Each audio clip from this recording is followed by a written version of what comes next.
इतना बड़ा से बड़ा क्रिमिनल हो, मूल रूप से लोग किससे डरता है समाज में? क्रिमिनल से ना डरता है। जैसे रिपोर्टिंग करते हैं तो लोग बोलेगा कि ठेकेदार का न्यूज़ मत बनाओ, ठेकेदार गुंडा होता है, बोलता है ना, वो क्रिमिनल का मत बनाओ, नेता लोग गुंडा रखता है। हम आपको खुलेआम कहते हैं, हमको किसी क्रिमिनल और नेता उता से डर नहीं लगता है। और कोई क्रिमिनल को दाबी भी हो क्रिमिनलगिरी का तो कानून हमको छूट देते तो उसको घर सहित हम गायब कर देते। जज ये समझ गए थे कि मामला ये रिपोर्टिंग का है, ये किसी न रेप का मामला है, न छेड़खानी का मामला, ये रिपोर्टिंग का मामला है। क्योंकि जो कंप्लेन था वो किसी लड़की के द्वारा नहीं किया गया था, थाना प्रभारी के द्वारा किया गया था। ठीक है, तो हाईकोर्ट में जब गया वहाँ भी 4 महीना पेंडिंग में रहा। बहुत नंबर रहता है हाईकोर्ट में, 5 महीना इधर, 4 महीना उधर, 9 महीना।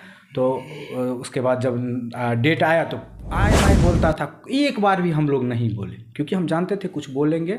ये कानून गलत तरीके से, लेकिन कानून का तो आदमी है ना, और कानून को हम नहीं कभी किए। हम कोर्ट में गए, लोअर कोर्ट गए, हाई कोर्ट गए, वहाँ से हम अपना न्याय लेकर के आए हैं। और जो केस है मेरा उसमें दम है नहीं, सिर्फ बेल लेने में ही दिक्कत। जी हाँ, अभी जो हमारे पास शख्स को देख रहे हैं, ये शख्स किसी परिचय के मोहताज नहीं, आप अच्छे से जान रहे होंगे।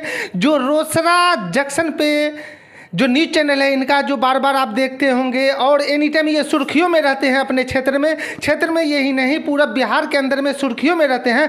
ये वही शख्स हमारे पास मौजूद है जो इनसे हम बात करेंगे।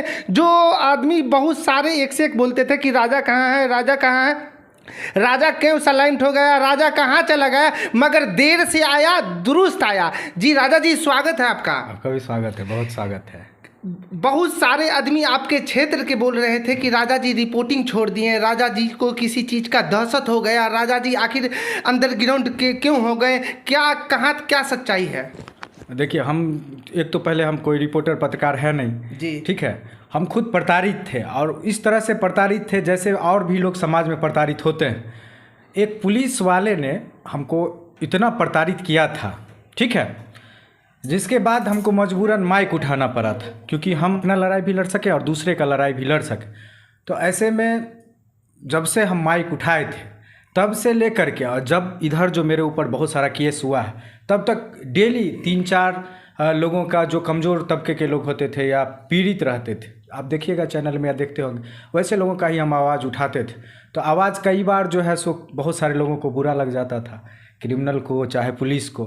तो ये सिलसिला चल ही रहा था, बहुत दिन से टारगेट किए हुए था। पूर्व में भी मेरे ऊपर बहुत सारा केस कर दिया था। और इधर क्या हुआ, एक घटना आप देखे होंगे, एक दलित बच्चा को बांध करके करीब 12 घंटा तक, 8 से 12 घंटा तक मारा था। और उसके शरीर पर प्रेशर पाइप से पानी का बौछार किया था। उसके शरीर पर क्या कहते हैं, मिर्ची पाउडर छिड़का था, शर्ट फाड़ के 12 साल के बच्चा को चॉकलेट चोरी के आरोप में। वो वीडियो बनाना और वो बच्चा को न्याय दिलवाने का प्रयास करना हमको भारी पड़ गया। मतलब ऐसा हुआ कि उस घटना में जो मुख्य अभियुक्त था, जो करवाया था, उस पर पुलिस कार्रवाई नहीं कर रही थी। मेरा इतना ही मांग था कि उस पर भी कार्रवाई किया जाए, जो नहीं हो रहा था। तो इसी क्रम में हम 3-4-5 वीडियो बनाए, वायरल हो गया। वायरल होने के बाद जो दलित संगठन के लोग सब थे, सब जगह से पहुंचने लगे, और मामला चला गया आपको पुलिस मुख्यालय तक। और वहां पर जाने के बाद पुलिस मुख्यालय में जब सारा सबूत देखा तो उसको लगा कि सही में इसके साथ टॉर्चर हुआ है और आधा अधूरा कार्रवाई किया गया है। तो वहाँ से जो है सो यहाँ के प्रशासन को, जहाँ तक हमको जानकारी है, कड़ी फटकार लगाई गई थी, जिसके बाद आनन फानन में आप देखे होंगे कि गिरफ्तार कर लिया गया था।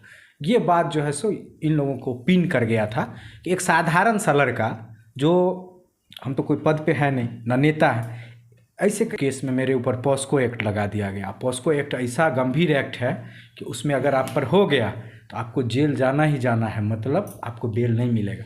इसी क्रम में उसी धारा के चक्कर में क्या हुआ कि पहले तो डिस्ट्रिक्ट कोर्ट में एंटीसिपेटरी बिल फाइल किए, और उसमें करीब 4 महीना सुनवाई चला, अंतिम में रिजेक्ट किया गया। फिर हाई कोर्ट गए, लेकिन रिजेक्ट भी किया गया तो हमारा जो पॉइंट था वो ऑर्डर में, डिस्ट्रिक्ट कोर्ट के ऑर्डर में मेंशन किया गया था, ताकि हाई कोर्ट के जज ये समझ गए थे कि मामला ये रिपोर्टिंग का है, ये किसी न रेप का मामला है, न छेड़खानी का मामला, ये रिपोर्टिंग का मामला है।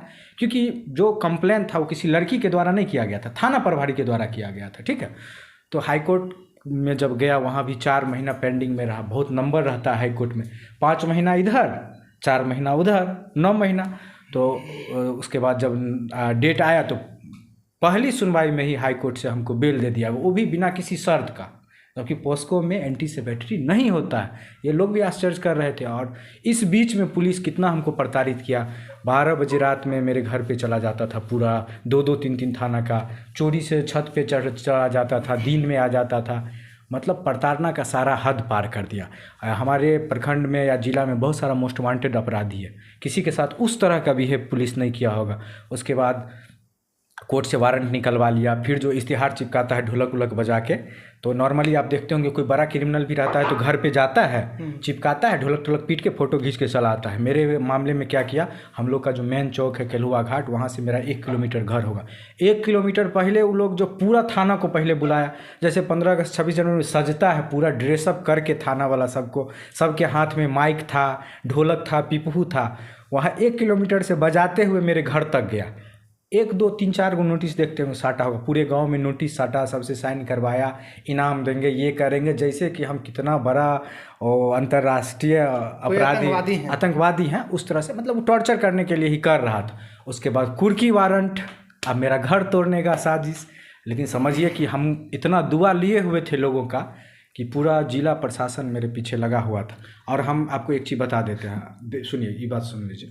जैसे विनय तिवारी जी हैं, आप हमारे पेज पे जो चले जाइए, उनकी बेटी का जन्मदिन था, उनका जन्मदिन था, वो कोई कविता रचना किए, या फिर विनय तिवारी जी का काम करने का स्टाइल हमेशा हमने तारीफ़ किया। दूसरे की लड़ाई के लिए, दूसरे के हक अधिकार के लिए हमको कोई दिक्कत नहीं है। हम अगर चाहते किसी अफसर से अच्छा संबंध बना के रखना, तो हमको कुर्सी मिल रहा था, किसी नेता के यहाँ हो, किसी अफसर के यहाँ हो, हम लोग उस तरह के फैमिली बैकग्राउंड से हैं। लेकिन वैसे लोगों की लड़ाई के लिए हमेशा मुंह खोले, लेकिन हमारे मुंह को ही आप बंद करवा दिए 9 महीना। और कितने लोगों को हम 9 महीना में मदद करते। आप देख लीजिए, रोसड़ा अनुमंडल क्षेत्र में जितने बड़े अपराधी थे जो जेल गए हैं, सबके पीछे मेरे रिपोर्टिंग का हाथ है। भले कानूनी कार्रवाई हुई, तो ये सारा चीज़ लोग जानते हैं। इसीलिए तो 9 महीना तक लोग खोजते रहे ना कि कहाँ है, काहे कहे किसी को खोजता है। उसके बाद बताता, आप रिपोर्टिंग करते हैं, पैसा मांग के देखिए, कभी कोई 1 रुपया निकाल के नहीं देगा।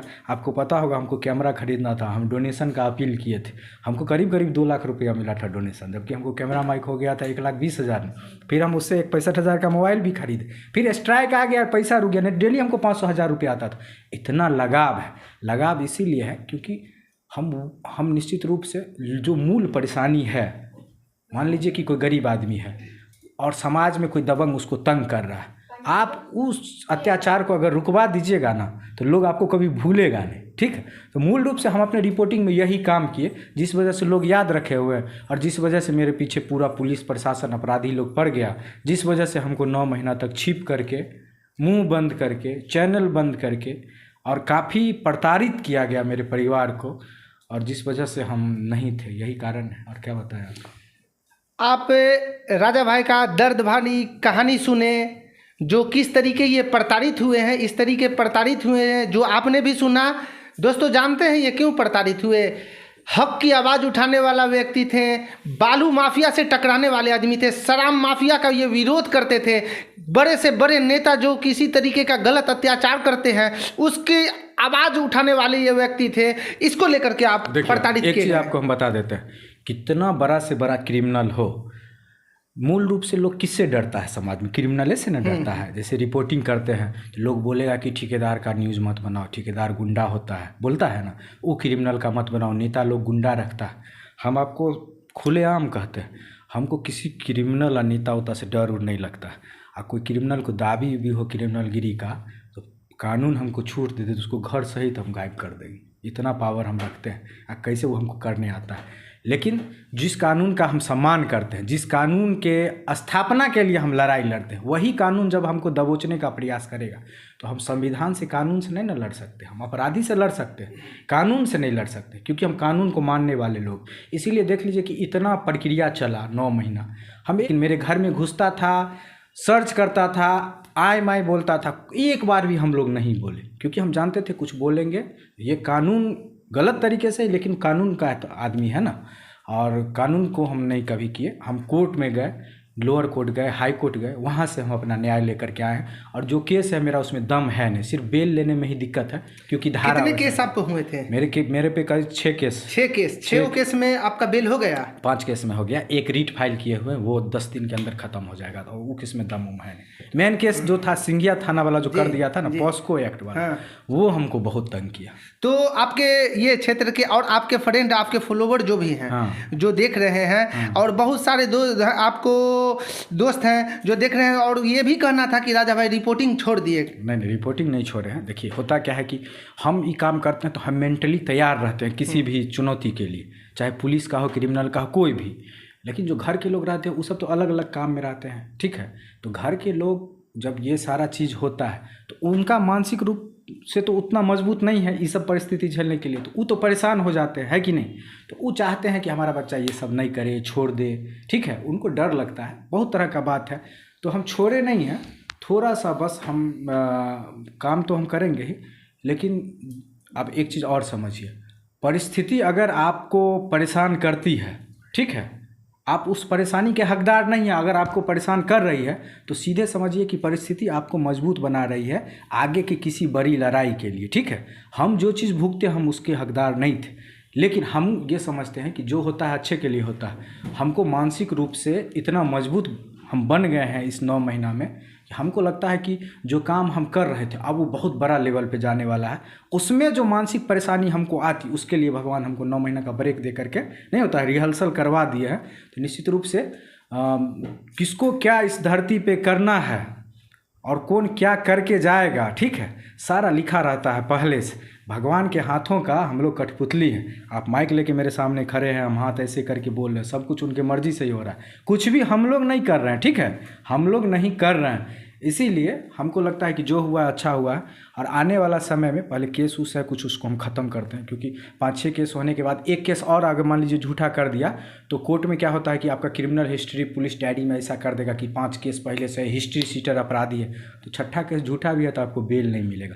तो पहले अपने आप को बचाएंगे तब ना हम कुछ आगे करेंगे, है कि नहीं। तो रिपोर्टिंग तो करेंगे ही, लेकिन